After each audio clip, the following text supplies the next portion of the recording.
Back to my channel. और आज हम समझ रहे हैं कि ये व्यक्ति जो फोटो में दिख रहा है वह क्या कर रहा है। वह इस घड़ी को, जो वॉच है, उसको क्या कर रहा है, चुराने की कोशिश कर रहा है। और चुराने के बाद वह क्या कर रहा है, इस वॉच को अपनी जेब में रख के छुपा के ले जा रहा है शोरूम से। तो उस केस में अगर वह व्यक्ति जो इस तरीके से वॉच को चुरा रहा है, घड़ी को चुरा रहा है, तो इसे क्या कहा जाता है, चुराई हुई संपत्ति कहा जाएगा, चोरी करना कहा जाएगा, स्टोलन प्रॉपर्टी कहा जाएगा। और इस तरीके से वह चुराने के बाद इसको अपने यूज़ में लेता है या इसको किसी और मार्केट में बेच देता है, तो उस केस में भारतीय कानून कहता है कि वह चोरी के अपराध का दोषी है।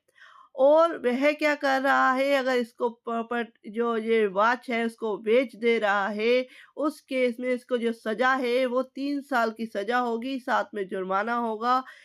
और साथ ही साथ अगर इसमें 3-4 कंडीशंस हैं कि कौन-सी सज़ा कितनी-कितनी होगी, इसमें आजीवन कारावास तक की सज़ा है। तो मैं आपको वन बाय वन समझा रही हूँ कि कैसे-कैसे जो चोरी की हुई संपत्ति है, प्रॉपर्टी है, वह कैसे उसमें सज़ा जो है निर्धारित की जाती है। तो जो कोई इस तरीके से ये जानते हुए कि यह जो घड़ी है वह चोरी की है और वह उसको अपने पास रखता है, और पास रखने के बाद उसको अपने यूज़ में लेता है, इसको मार्केट में बेच देता है। तो इस तरीके से अगर वह करता है तो उसको 3 साल की सज़ा होगी। लेकिन क्या है, वह जो एक दुकानदार है और वह क्या करता है, वह दुकानदार उसको ये घड़ी बेच देता है और वह दुकानदार जानता है कि ये चोरी की हुई घड़ी है। और उसके बाद भी वह उसको रखता है और उसको क्या है, आगे सेल करता है, और जो ग्राहक है उसके, उनको और लोगों को सेल कर देता है। तो उस केस में क्या है, जो सज़ा है वह 10 साल तक की या आजीवन कारावास तक की हो सकती है, साथ में जुर्माना हो सकता है। साथ ही साथ क्या है कि एक व्यक्ति जो है सोने की चैन चुराता है। सोने की चैन चुराने के साथ-साथ वह क्या करता है, इसको बार-बार, यानी कि यह एक बार नहीं करता, यह अभ्यस्त है इस काम में। वह ऐसे ही चोरियाँ करता है, बार-बार करता है। और जो भी व्यक्ति इस तरीके से उसका माल खरीदता है और आगे सेल करता है, और वह दुकानदार जानता है, वह शॉपकीपर जानता है कि ये चोरी की हुई जो है चैन होती है गोल्ड की, और वह आगे सेल करता रहता है, तो उस कंडीशन में जो सज़ा है, वह जो सज़ा है वो आजीवन कारावास की या कम से कम 10 साल के कारावास की और जुर्माने की होती है।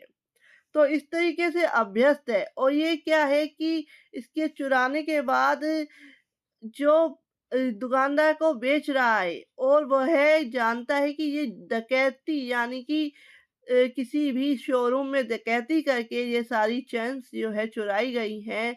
और वह क्या करता है, डाकुओं की टोली का व्यक्ति है और वह इस तरीके से चुराता रहता है इस तरीके से सामान को, और वो आगे बेचता रहता है। और वह जानते हुए भी अगर ऐसा करता है, अपने पास रखता है चीज़ को, आगे सेल करता है, तो वह क्या है, आजीवन का 3 साल के कारावास का क्या है, हकदार होता है। और आजीवन कारावास तक की सज़ा जो है, यानी कि लाइफ टाइम इम्प्रिजनमेंट भी मिल सकती है, इसमें 10 साल तक की सज़ा मिल सकती है, और इसमें 3 साल तक की सज़ा तो निर्धारित है ही है, अगर आप कोई भी चोरी करी हुई इस प्रॉपर्टी को यूज़ करते हैं।